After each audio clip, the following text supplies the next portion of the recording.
వాక్యం ద్వారా మాట్లాడాలి. దేవునికి స్తోత్రం చేద్దాము.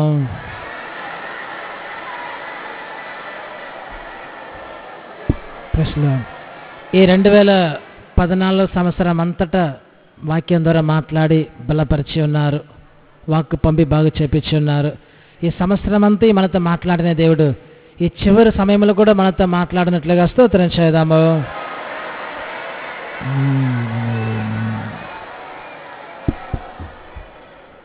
హల్లెలూయా.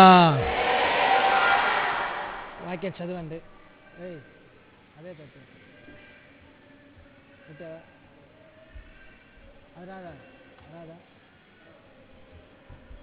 ఒక వాక్యం చదవండి. యెహోషువ మొదటి అధ్యాయం, యెహోషువ గ్రంథంలో మొదటి అధ్యాయం, అందరూ తీయండి, పాత నిబంధనలు ఉంది. యెహోషువ గ్రంథం మొదటి అధ్యాయం మైకిల్లో చదివితే చాలు.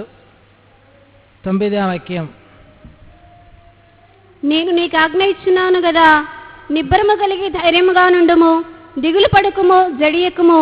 నీవు నడుచు మార్గమంతటిలో నీ దేవుడైన యెహోవా నీకు తోడై ఉండును. చాలు. ఇంకొకసారి చదవండి 9వ వాక్యం. నేను నీకు ఆజ్ఞ ఇచ్చున్నాను కదా, నేను నీకు ఆజ్ఞ ఇచ్చున్నాను కదా, ఆజ్ఞ ఇచ్చి ఉన్నాను కదా, నిబ్బరము కలిగి ధైర్యముగా నుండుము, ధైర్యముగా ఉండుము. దిగులు పడకు, నిబ్బరము కలిగి ధైర్యముగా ఉండుము, దిగులు పడకము,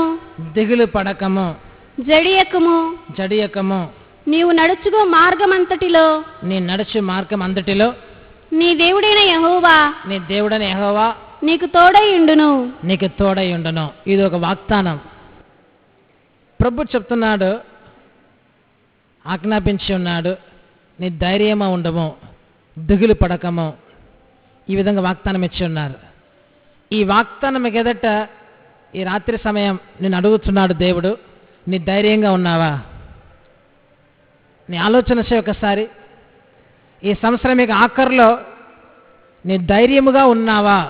ఆలోచన చేయి. ఒకవేళ వ్యాధి గురించి కలవరముతో అధైర్యముతో ఉండవచ్చు. చేసిన చెడ్డ కార్యమును బట్టి కలవరముతో అధైర్యముతో ఉండవచ్చు. ఉద్యోగం గురించి, అప్పు సమస్యల గురించి, చదువు గురించి కలవరముతో అధైర్యముతో ఉండవచ్చు.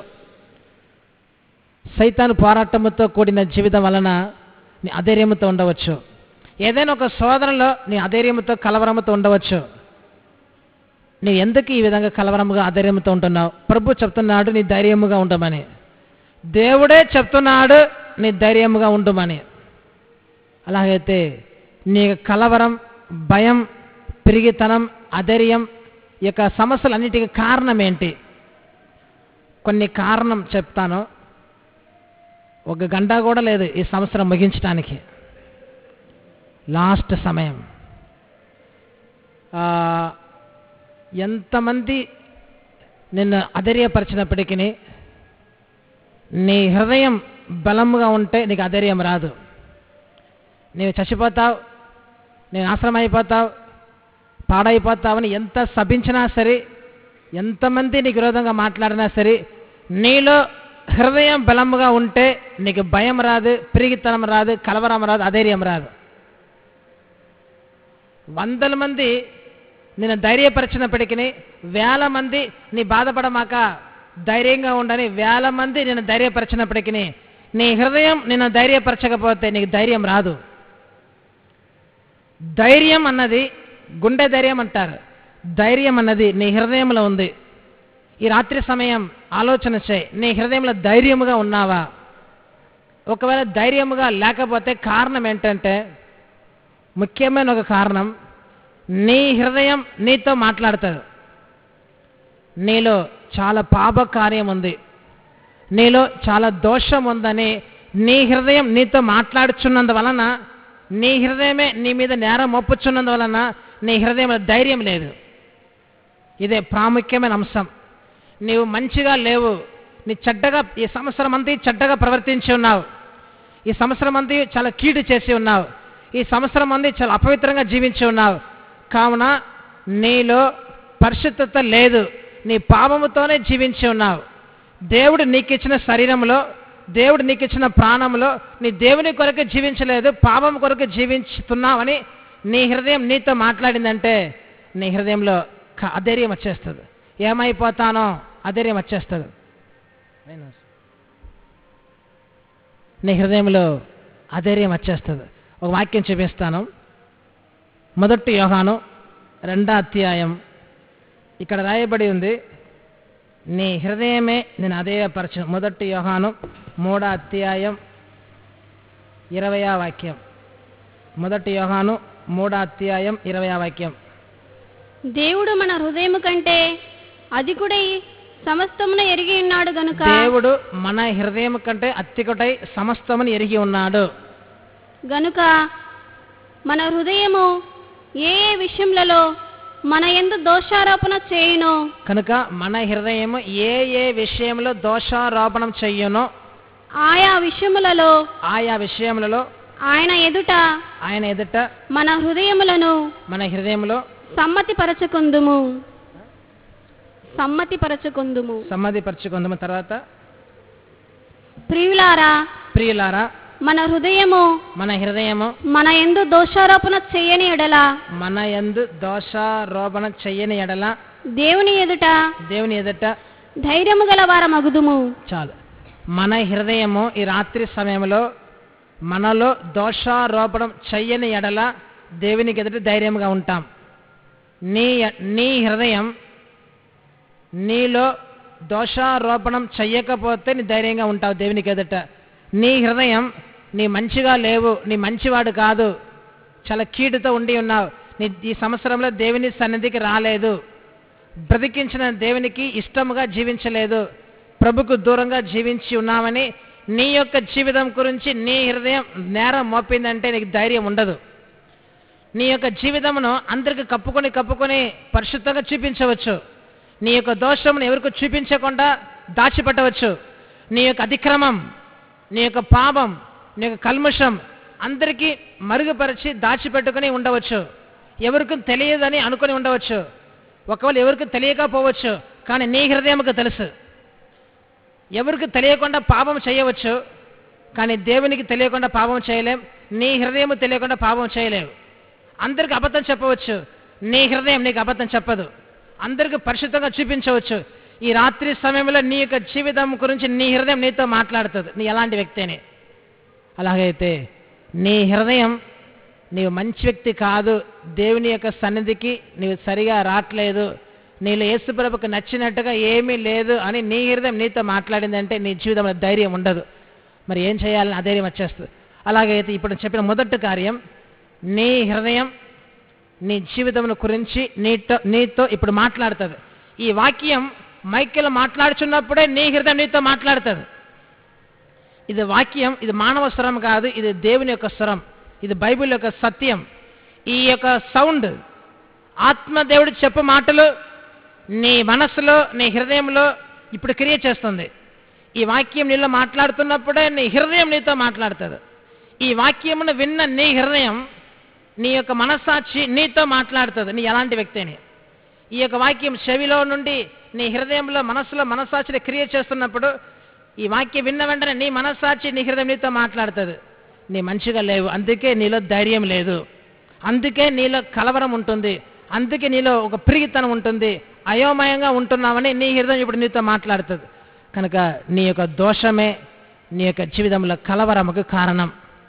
అలాగైతే ఈ రాత్రి సమయంలో ఇప్పుడు దేవుడు నీతో మాట్లాడి ఉన్నాడు, నీలో ధైర్యం లేదు, కలవరపడుతున్నావు, ఏదో ఒక శోధన వలన కలవరపడుతున్నావు. ఇప్పుడు పరిష్కారం ఏంటి?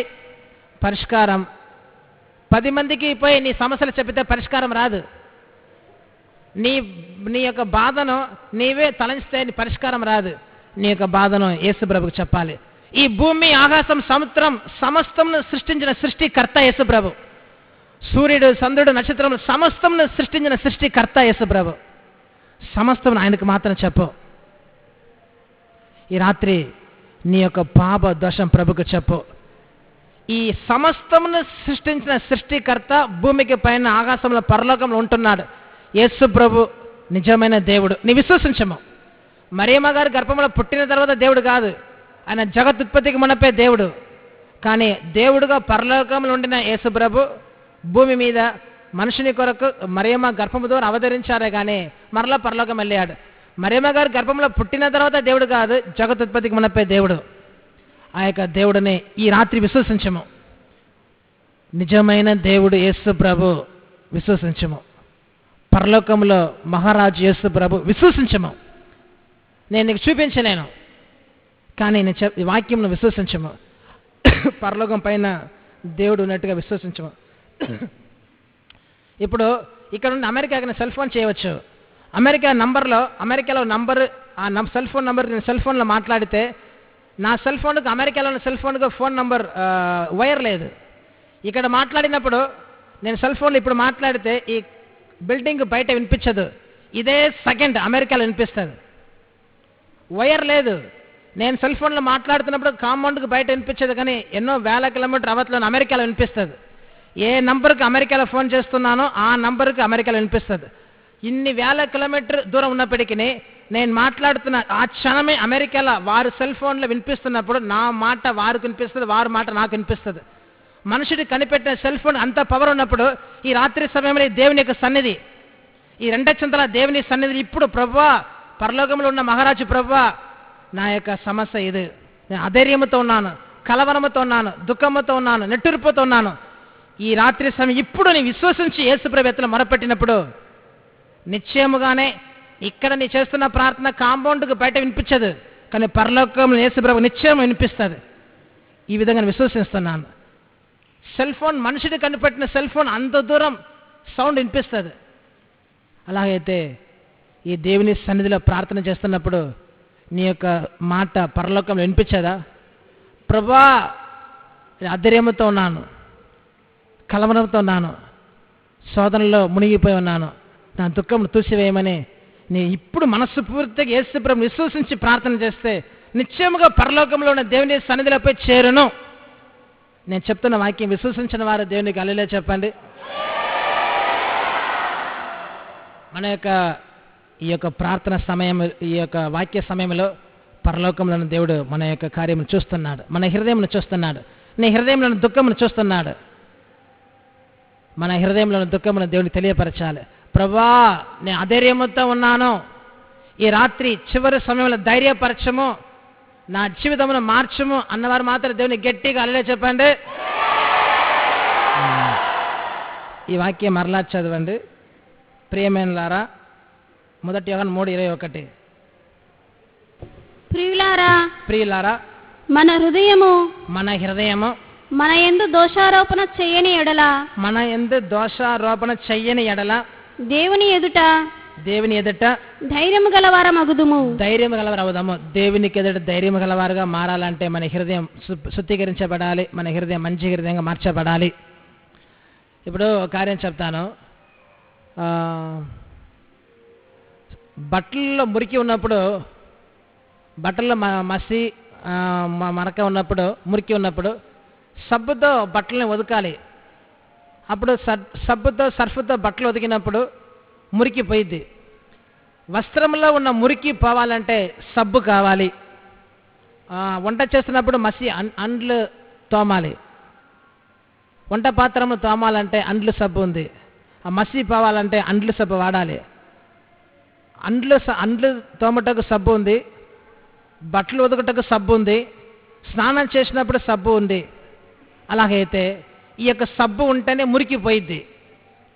నీ మనసులో పాపం చేసి ఉన్నావు, నీ హృదయంలో పాపం చేసి ఉన్నావు, నీ శరీరంలో పాపం చేసి ఉన్నావు.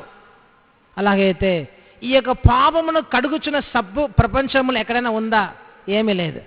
బట్టలకు సబ్బు ఉంది, అండ్లకు సబ్బు ఉంది, ఒండ్లకు సబ్బు ఉంది, కానీ మనుషుని యొక్క పాపమును కడిగి వేసిన సబ్బు ప్రపంచంలో ఏ కంపెనీ కూడా తయారు చేయలేదు, ప్రపంచంలో లేనే లేదు. అన్నిటికంటే ఘోరమైన మురికి పాపం. పంది బురద నుండి లేచి వచ్చినప్పటికీ ఆ పందిలో బురద అంటుకొని ఉంటుంది. ఈ రాత్రి సమయం, ఈ సంవత్సరం అంతా పాప ఊపిలో మునిగిపోయిన నీవు లేచి దేవుని సన్నిధికి వచ్చి ఉన్నావు.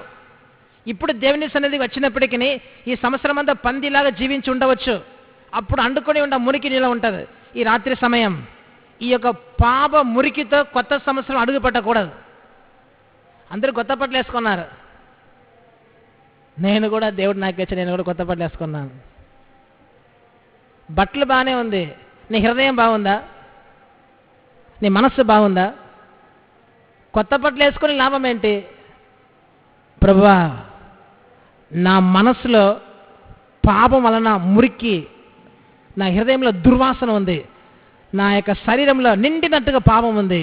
ప్రభువా, ఈ యొక్క పాప అపవిత్రతతో, ఈ పాప మలినముతో, ఈ యొక్క దోషముతో నేను కొత్త సంవత్సరం అడుగు పెట్టకూడదు. ప్రభువా, నా యొక్క పాపము నేనేం చేయలేను, నేనే పాపం చేశాను, ఇష్టపడి పాపం చేశాను, తెలిసి తెలియక పాపం చేశాను. కానీ ఈ యొక్క పాపం నేను చేసినప్పటికీ నేను ఇది తీసివేయలేకపోతున్నాను, కడుక్కోలేకపోతున్నాను. ప్రభువా, యేసయ్యా, నా పాపమును మీ రక్తముతో కడుగుమని నేను సమర్పించుకోవాలి. ఫస్ట్ నీ హృదయం, నీ జీవితమును పాపం ఉంటే అధైర్యపరచను. రెండవది, యేసు ప్రభు ఎత్తులో నీ విశ్వాసముతో ప్రార్థన చేస్తున్నప్పుడే ధైర్యం వస్తుంది. నీవు ఇప్పుడైనా సరే ఎప్పుడైనా సరే ప్రభువా దేవుడా అని నీ కాసేపు యేసు ప్రభుని మనసులో తలంచుకొని, యేసు ప్రభుని హృదయంలో తలంచుకొని యేసయ్యా దేవుడా అని ప్రార్థన చేస్తున్నప్పుడే నీ హృదయం ధైర్యముగా మారను. యేసుక్రీస్తు మీద ఎంతగా విశ్వాసముతో ప్రార్థన చేస్తున్నావో అంతగా నీలో ధైర్యం క్రియేట్ చేయను.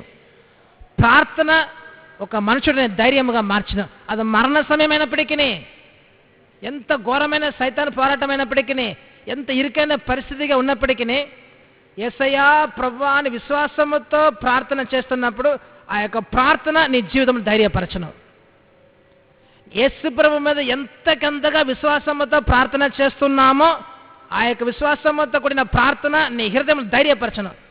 1000 మంది ఉన్నా కూడా అంత ధైర్యం రాదు. ఎవరు లేకపోయినా సరే, ఎంత ఎడారిలో ఉన్నా సరే, యేసుక్రీస్తు మీద విశ్వాసముతో ప్రార్థన చేస్తే అంతకంతగా వర్ణించిన ధైర్యం నీ హృదయంలో క్రియేట్ చేయను. ఒక వాక్యం చూపిస్తాను. 1 యోహాను 5వ అధ్యాయంలో 14వ వాక్యం. 1 యోహాను 5వ అధ్యాయం 14వ వాక్యం. ఆయనను బట్టి మనకు కలిగిన ధైర్యం ఏదనగా, ఆయనను బట్టి మనకు కలిగిన ధైర్యం ఏదనగా ఆయన చిత్తానుసారముగా మనం ఏమి అడిగినను ఆయన మన మనవి ఆలకించును అన్నదియే. ఈ వాక్యంలో దేవుడి యొక్క చిత్తానుసారంగా మనవి చేసినప్పుడు మన మనవి దేవుడు ఆలకిస్తాడు అన్నదే మన యొక్క ధైర్యం. ఈ విధంగా ఈ రాత్రి ప్రార్థన చేస్తున్నప్పుడు, నీ ప్రార్థన చేస్తున్నప్పుడు నేను ఒక ధైర్యం క్రియేట్ చేయను. ఇంకొకసారి చదవండి. ఆయనను బట్టి మనకు కలిగిన ధైర్యం ఏదనగా, ఆయనను బట్టి మనకు కలిగిన ధైర్యం ఏమనగా ఆయన చిత్తానుసారముగా మనం ఏమి అడిగినను ఆయన మన మనవి ఆలకించును అన్నదియే.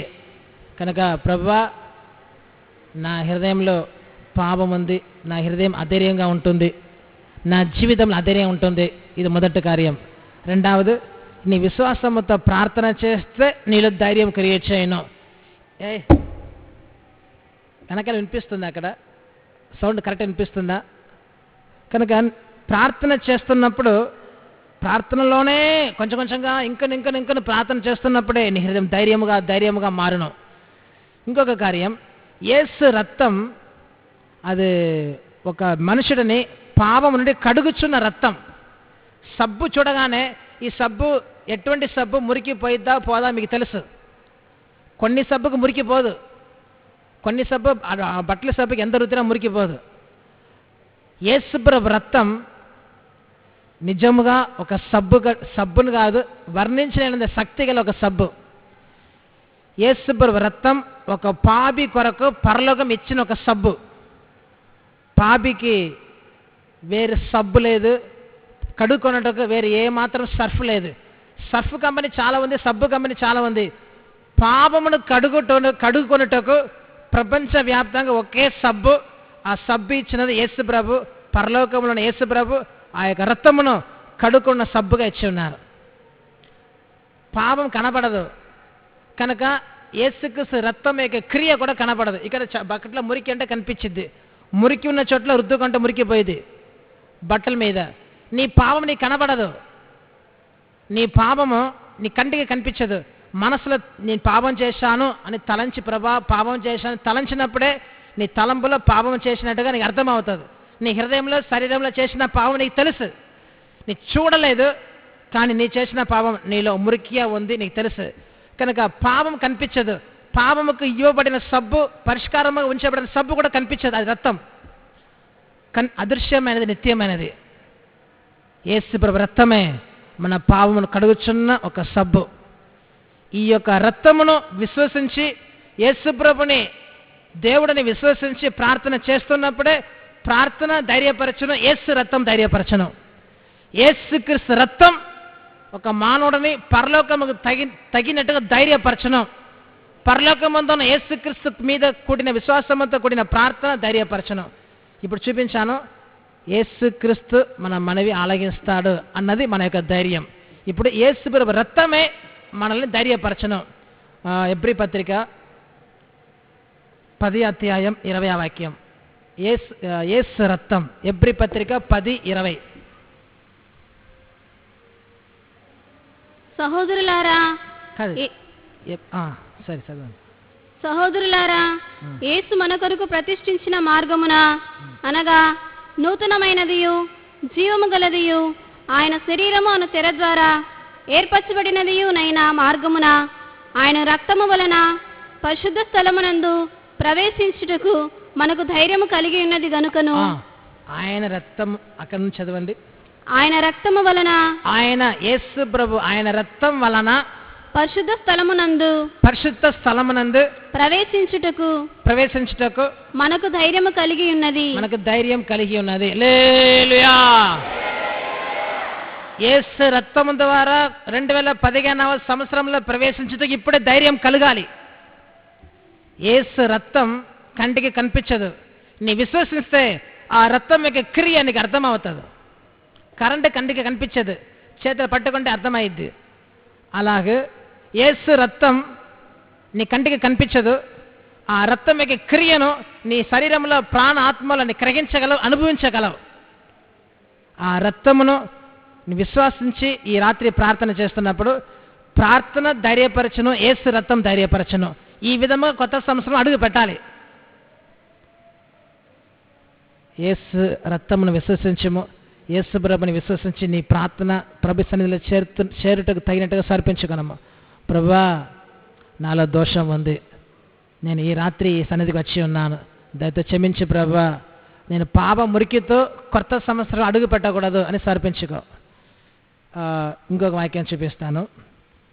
2 తిమోతి 1:7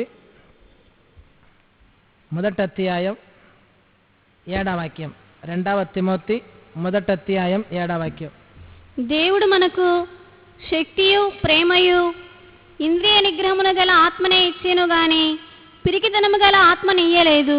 పిరికితనము గల ఆత్మ ఇయ్యలేదు, శక్తి గల పరిశుద్ధాత్మ ఇచ్చి ఉన్నారు. దేవుడు పరలోకం నుండి సంఘానికి పరిశుద్ధాత్మ శక్తి ఇచ్చి ఉన్నారు. పిరిగితనము గల ఆత్మ ఇవ్వలేదు. యేసుప్రభు పిరిగివాడు కాదు. యేసుప్రభు మనకు పంపించిన పరిశుద్ధ ఆత్మ పిరిగితన ఆత్మ కాదు, అది శక్తి గల ఆత్మ, ధైర్యము గల ఆత్మ. కనుక ప్రార్థన విశ్వాసముతో చేయాలి, రక్తమును విశ్వసించి పాపం కడుక్కోవాలి. పరిశుద్ధాత్మ శక్తి పొందితే అది ధైర్యముగా మార్చను. ఎన్ని కార్యం చెప్పాను? ఇప్పుడు ఎన్ని కార్యం చెప్పాను చెప్పండి? 4 కార్యం చెప్పాను. ఫస్ట్, హృదయం మనల్ని అధైర్యపరచను. ఇది హృదయం అధైర్యపరచినప్పుడు ఏ విధంగా ధైర్యం తెచ్చుకోవాలి? యేసు మీద విశ్వాసముతో ప్రార్థించినప్పుడు ధైర్యం కలుగును. 2వది, యేసు రక్తమును విశ్వసించి ప్రార్థించినప్పుడు ధైర్యం కలుగును. 3వది, పరిశుద్ధాత్మ పొందినప్పుడు ధైర్యం కలుగును. ధైర్యం కొరకు 3 కార్యం: ప్రార్థన, యేసు రక్తం, పరిశుద్ధాత్మ. 3 కార్యం. 4వదిగా ఒక కార్యం చెప్పి వాక్యం ముగిస్తాను. ఫస్ట్ కార్యం ఏంటి? యేసుక్రీస్తుని విశ్వసించి ప్రార్థన చేస్తే ధైర్యం. 2వది, ఆ యొక్క ప్రార్థనలో రక్తమును బట్టి విశ్వసించి ప్రార్థించే రక్తము ద్వారా ధైర్యం. 3వది, పరిశుద్ధాత్మ శక్తి పొందితే ధైర్యం. ఇదే ప్రాముఖ్యమైన 3 కార్యం ధైర్యం గురించి. 4వది కార్యం చెప్తాను. ఆ కాలంలో యుద్ధముకు వెళ్ళి ఉన్నారు. పాత నిబంధన కాలంలో వారు యుద్ధం వెళ్ళినప్పుడు ఇప్పుడున్నట్టు గన్స్, పెద్ద పెద్ద బాంబ్స్ ఏమీ లేదు. ఆ కాలంలో వారు గుర్రముల మీద, రథముల మీద, కత్తి, ఈటి, గడ్గము, ఎన్నో రకాలైన ఆయుధములతో యుద్ధము వెళ్ళి ఉన్నారు. ఒక దేశమునకు ఇంకొక దేశమునకు యుద్ధం అంటే ఈ దేశంలో ఉన్న యుద్ధస్తులు ఆయుధములతో రథములతో పాటు బయటకు వస్తారు. అవతల దేశపు వాళ్ళు ఆ దేశం నుండి ఆయుధములతో రథములతో గుర్రములతో బయటకు వస్తారు. ఊరికి బయట యుద్ధం కలుస్తారు. ఇంకా అనేక రకాల యుద్ధం జరిగి ఉంది. ఈ పట్టణపు వాళ్ళు ఆ పట్టణపు వాళ్ళు యుద్ధం కలుస్తారు. ఈ పట్టణపు వాళ్ళు ఆ పట్టణం మీద, ఆ పట్టణపు వాళ్ళు ఈ పట్టణపు వాళ్ళ మీద యుద్ధం చేస్తారు. ఇది ఆ కాలంలో చాలా చోట్ల జరిగినట్టుగా బైబిల్ రాయబడి ఉంది. ముఖ్యమైన కార్యం ఏంటంటే ఇశ్రాయేల్ దేశంలో దేవుని యొక్క నియమం ఏంటంటే ఒక ఇశ్రాయేల్ ప్రజలు యుద్ధముకు బయలుదేరుతున్నప్పుడు ఆయుధములతో యుద్ధము బయలుదేరుతారు. బయలుదేరుతున్నప్పుడు వారికి ఎదుట శత్రు సైన్యం ఉన్నప్పుడు యుద్ధముకు బయలుదేరుతున్నప్పుడు యాజకుడు అక్కడికి రావాలి. శత్రు సైన్యముకి ఎదుట యుద్ధముకి ఇశ్రాయేల్ వాళ్ళు బయలుదేరుతున్నప్పుడు ఆ యుద్ధ సమయంలో యుద్ధం ప్రారంభించడానికి కొంచెం కాసేపు ముందుగా యాజకుడు అక్కడికి రావాలి. యాజకుడు అక్కడికి వచ్చి ఏం చేయాలి తెలుసా? యాజకుడు ఆ శత్రు సైన్యంకి ఎదుట ఉన్న ఇశ్రాయేల్ సైన్యపు వాళ్ళతో మాట్లాడాలి. ఇశ్రాయేల్ ప్రజలకు యాజకుడు చెప్పాలి, మీరు శత్రు సైన్యమును చూసి భయపడవద్దు. శత్రు సైన్యం యొక్క గుర్రములు, రథములు, ఆయుధములు వాటిని చూసి భయపడవద్దు. శత్రు సైన్యమును చూసి భయపడవద్దు, ఆయుధమును చూసి భయపడవద్దు. ఎందుకంటే మన పక్షముగా మన దేవుడు ఉన్నాడు. మన దేవుడు మన పక్షంగా ఉన్నాడు కాబట్టి శత్రు సైన్యమును చూసి భయపడవద్దని ఒక యాజకుడు యుద్ధం ప్రారంభించడానికి ముందుగా వచ్చి సైనికుల్ని బలపరచాలి, ధైర్యపరచాలి. యాజకుడికి అదొక ఒక దేవుడి యొక్క నియమం. ఆ విధంగా యాజకుడు దేవుని యొక్క సేవ చేస్తున్న సేవకుడు శత్రువుకి ఎదుట భయపడవద్దు, దేవుడు మన పక్షంగా ఉన్నాడు, దేవుడు మనకు జయమిస్తాడని ధైర్యపరచాలి. యాజకుడి యొక్క మాటను విన్నవారు దేవుని మీద విశ్వాసంతో ధైర్యంతో యుద్ధంలోకి వెళ్తారు. అప్పుడు యుద్ధంలో జయం వస్తుంది. ఇది ఆ కాలంలో ఒక నియమం. పాత నిబంధన కాలంలో ఇది ఒక నియమం. అలాగే ఈ కాలంలో కూడా ఈ రాత్రి సమయంలో ఇక్కడ దేవుని యొక్క సన్నిధిలో దేవుడు తన సేవకుడితో మాట్లాడతాడు. ఇక్కడ ఉన్న యాజకుడి ద్వారా దేవుడు మాట్లాడతాడు. ఆ కాలంలో యాజకుడు యుద్ధముకు కాసేపు ముందుగా వచ్చి ఇశ్రాయేల్ వాళ్ళని దేవుడు మనకు తోడుగా ఉన్నాడు, ధైర్యంగా యుద్ధముకు వెళ్ళండి అని చెప్పినట్టుగా 2015 సంవత్సరం కాసేపటి రాబోతుంది. ఈ రాత్రి సమయంలో పరలోక దేవుడు యాజకుడితో మాట్లాడుచున్నాడు, నీ భయపడవద్దు, మన దేవుడు మన పక్షంగా ఉన్నాడు, మన యేసు ప్రభు నీ పక్షముగా నా పక్షంగా నిలిచి ఉన్నాడు. ఇది సత్యం. విశ్వసించిన వారు దేవునికి హల్లెలూయా చెప్పండి.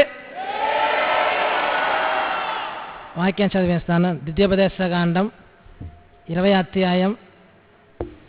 ద్వితీయోపదేశకాండంలో 20వ అధ్యాయం మొదటి వాక్యం నుండి వరుసగా చదవండి. నీవు నీ శత్రువులతో యుద్ధమునకు పోయి, నీవు నీ శత్రులతో యుద్ధముకు పోయి గుర్రములను రథములను మీకంటే విస్తారమైన జనమును చూచినప్పుడు, నీకంటే విస్తారమైన జనమును చూచినప్పుడు వారికి భయపడవద్దు, నీ భయపడవద్దు. ఐగుప్తు దేశంలో నుండి నిన్ను రప్పించిన నీ దేవుడైన యెహోవా, ఐగుప్తు దేశం నుండి రప్పించిన దేవుడైన యెహోవా నీకు తోడై ఉండును. కాబట్టి భయపడవద్దు. తర్వాత 3వ వాక్యం చదవండి. ఇశ్రాయేలీయులారా వినుడి, నేడు మీరు మీ శత్రువులతో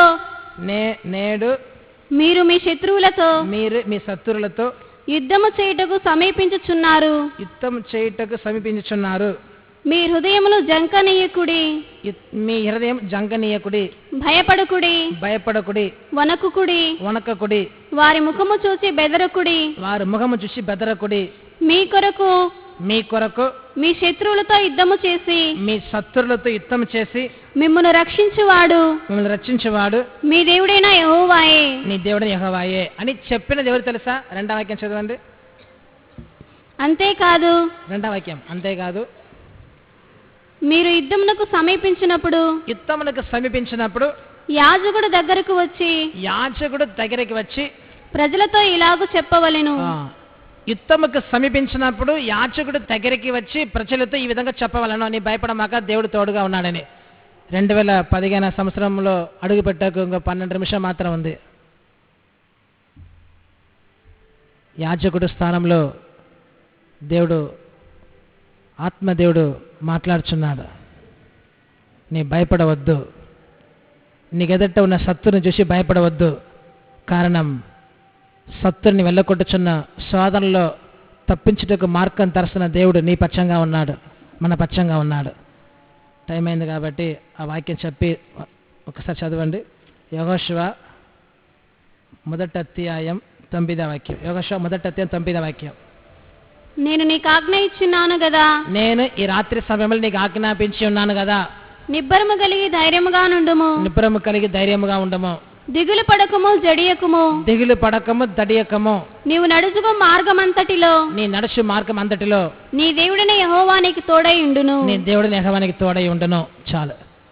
బైబిల్ మూసేసి కాసేపు కనిపెడదాం.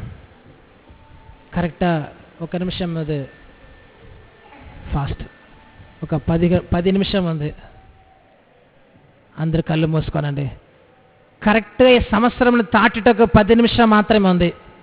పాపముతో తాటుతావా, యేసుప్రభుతో తాటుతావా? కళ్ళు మూసుకొనదమ్మా. నిద్రపోవద్దు. నిద్రపోయిన లేపండి. ఇంకా 9 నిమిషం మాత్రం ఉంది. Only 9 minutes. ప్రపంచమే ఒక కొత్త సంవత్సరంలో ప్రవేశించాలి. ప్రభువా